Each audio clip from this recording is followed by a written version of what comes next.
बिस्मिल्लाहिर्रहमानिर्रहीम। अस्सलामुअलैकुम नाज़रीन। रसूल अकरम सल्लल्लाहु अलैहि वसल्लम की नबूवत के दौरान पेश आने वाले चंद वाक़यात पार्ट नंबर 4 शुरू करने से पहले छोटी सी रिक्वेस्ट, चैनल को सब्सक्राइब करें ताकि इस तरह की इंफॉर्मेटिव वीडियो आप तक भर वक्त पहुँचती रहें। अगर वीडियो अच्छी लगे तो लाइक और शेयर ज़रूर करें, शुक्रिया।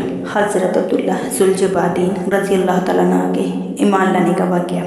हर इंसान की मौत आईने में अपने दिल की आपबीती का मुरक्का देख लेता है। अगर इसने अपनी ज़िंदगी में हसद, नफाक, रिया और बुराई के साथ साथ अहदो मुवत इस्तवार रखा हो तो मौत यही तोहफ़ इसके सामने लाकर रख देती है। अगर इसने मोहब्बत, खुलूस, खिदमत और दयानत को शम्मा हयात बनाया है तो मौत इन्हें अनवार का गुलदस्ता बनाती है और नज़र कर देती है। हज़रत अब्दुल्ला ज़ुलजबादीन रज़ी अल्लाह तआला अन्हु का इंतकाल मौत में ज़िंदगी के इनकास की बेहतरीन मिसाल है। मकबूल इस्लाम से पहले आपका नाम अब्दुल कुबरा था। अभी शीर ख्वार की मंजिल में थे कि बाप का इंतकाल हो गया।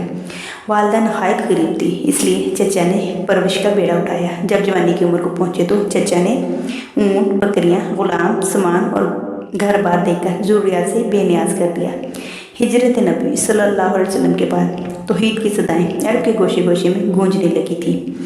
इनके कान में बराबर पहुंच रही थी। चूँकि लोहे फितरत बेमैल और शफाफ थी, इसलिए इन्होंने दिल ही दिल में कबूल इस्लाम की तैयारियां शुरू कर दी।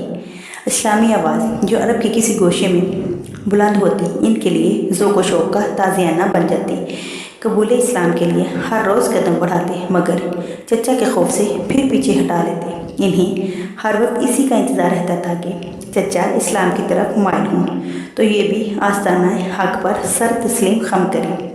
इस इंतज़ार में हफ्ते गुजरे, महीने बीते और साल ख़त्म हो गए, यहाँ तक कि मक्का फ़तह हो गया और दीन हक़ की फिरोज़मंदियाँ रहमत इलाही का अब्र बहार बनकर कोहे दश्त पर फूल बरसाने लगे। हज़रत मोहम्मद सल्लल्लाहु अलैहि वसल्लम तज़हीर हरम के बाद मदीना मुनव्वरा तशरीफ़ लाए थे कि हज़रत अब्दुल्ला ज़ुलजबादीन रज़ी अल्लाह तआला अन्हु का सब्र का पैमाना लबरेज़ हो गया। आप चचा की खिदमत में हाज़िर हुए और कहा, मोहतरम चचा, मैं कई बरस से आपके कबूल इस्लाम की राह तक रहा हूँ, मगर आपका वही हाल है जो पहले था।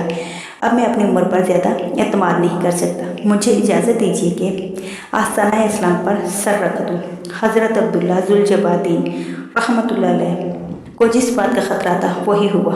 इधर कबूल इस्लाम का लफ्ज़ इनके मुंह से निकला, इधर चचा आपे से बाहर हो गया और कहने लगा, अगर तुम इस्लाम कबूल करोगे तो मैं अपना हर सामान तुमसे वापस ले लूँगा, तुम्हारे जिस्म से चादर उतार लूँगा, तुम्हारी कमर से तहमद तक छीन लूँगा, अपनी दुनिया से बिल्कुल ही तहदस कर दिए जाओगे और ऐसे हाल में यहाँ से निकलोगे कि तुम्हारे जिस्म पर कपड़े का ये तार तक भी बाकी नहीं रही होगा।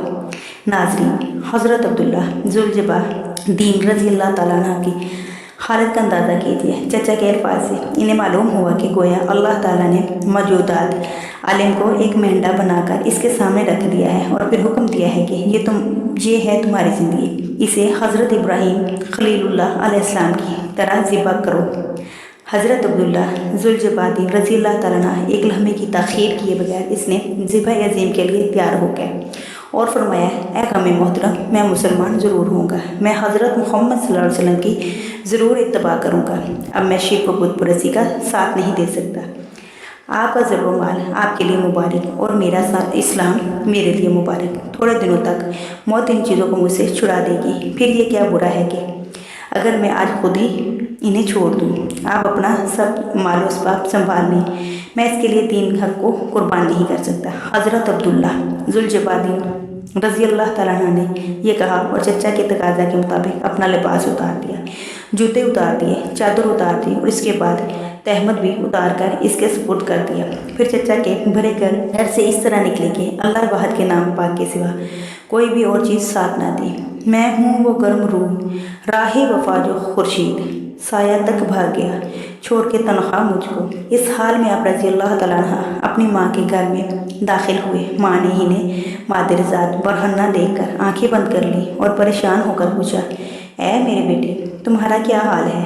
हज़रत अब्दुल्ला ज़ुलजबादीन रज़ी अल्लाह तआला अन्हु ने कहा, ए माँ, मैं मोमिन व मोजिद हो गया हूँ। अल्लाह अल्लाह मोमिन और मौजूद हो गया हूँ कि अल्फाज इनके हाल के किस कदर मुताबिक थे। इन्होंने अपनी सारी दौलत और दुनिया अपने हाथों बसम की थी। इन्होंने इस्लाम के लिए अपनी ज़िंदगी के तमाम रिश्तों को काट कर फेंक दिया। इनके पास ना ऊँट थे, ना घोड़े थे, ना भेड़ें थी और ना बकरियाँ, ना सामान था, ना मकान था, ना ग़िज़ा, ना पानी, ना बर्तन, जिस्म पर कपड़े का एक तार ना था। मादरे ज़ात बरहन्ना और समझ रहे थे कि अब मैं मोमिन और मौजूद हो गया हूँ। माँ ने पूछा, तो अब क्या इरादा है? कहने लगे, अब मैं हज़रत मोहम्मद सल्लल्लाहु अलैहि वसल्लम की खिदमत में जाऊँगा। सिर्फ ये चाहता हूँ कि मुझे 70 पुरुष के बाद कपड़ा दिया जाए। माँ ने एक कंबल दिया। अब रज़ी अल्लाह तआला अन्हा ने वही इस कंबल के 2 टुकड़े किए। एक टुकड़ा तहमत के तौर पर बांधा और दूसरा चादर के तौर पर ऊपर लपेट लिया। ये मोमिन और मौजूद इस हाल में मदीना मनव्वरा की तरफ रवाना हो गया। रात की तारीकी अपनी कुव्वत ख़त्म कर चुकी थी। कायनात सूरज का इस्तकबाल करने के लिए बेदार हो रही थी। परिंदे अल्लाह की हम्द में मसरूफ़ थे। रोशनी भीगी हुई मस्जिद नबी में अटकेलियाँ कर रही थी। गिर्द से हटा हुआ हज़रत अब्दुल्ला ज़ुलजबादी रज़ी अल्लाह तआला अन्हा तारों की छाँव में मस्जिद नबी सल्लल्लाहु अलैहि वसल्लम में दाखिल हुआ। एक दीवार के साथ टेक लगाकर आफ़ताब हदायत के तुलू का इंतज़ार करने लगा। थोड़ी देर में सहन मस्जिद के ज़रात ने खुश आमदीद का तराना छेड़ा। मालूम हुआ कि हज़रत मोहम्मद सल्लल्लाहु अलैहि वसल्लम तशरीफ़ लाए हैं। हज़रत मोहम्मद सल्लल्लाहु अलैहि वसल्लम अल्लाह ने रसूल मस्जिद में कदम मुबारक रखा था। हज़रत अब्दुल्ला ज़ुलजबादी रज़ी अल्लाह तआला अन्हा सामने था। रसूलुल्लाह सल्लल्लाहु अलैहि वसल्लम ने पूछा, आप कौन हैं? हज़रत अब्दुल्ला ज़ुलजबादी रज़ी अल्लाह तआला अन्हा एक फ़कीर और मुसाफिर, आशिक, जमाल और तालिब दीदार। मेरा नाम अब्दुल हुर्रा है। रसूलुल्लाह सल्लल्लाहु अलैहि वसल्लम हालात सुनने के बाद यहीं हमारे करीब ठहरो और मस्जिद में रहा करो। रसूलुल्लाह सल्लल्लाहु अलैहि वसल्लम ने अब्दुल हुर्रा की बजाय अब्दुल्लाह नाम रखा और असहाबे सफ़ा में शामिल कर दिया। यहाँ अल्लाह का यह मौजूद बंदा अपने दूसरे साथियों के साथ कुरान पाक सीखता और आयात और रब्बानी को दिन भर बड़े ही वलवले और जोश से पढ़ता रहता था। हज़रत उमर फ़ारूक रज़ी अल्लाह तआला अन्हु, ए दोस्त, इस कदर ऊंची आवाज़ से ना पढ़ो कि दूसरों की नमाज में खलल हो। रसूलुल्लाह सल्लल्लाहु अलैहि वसल्लम, ए फ़ारूक,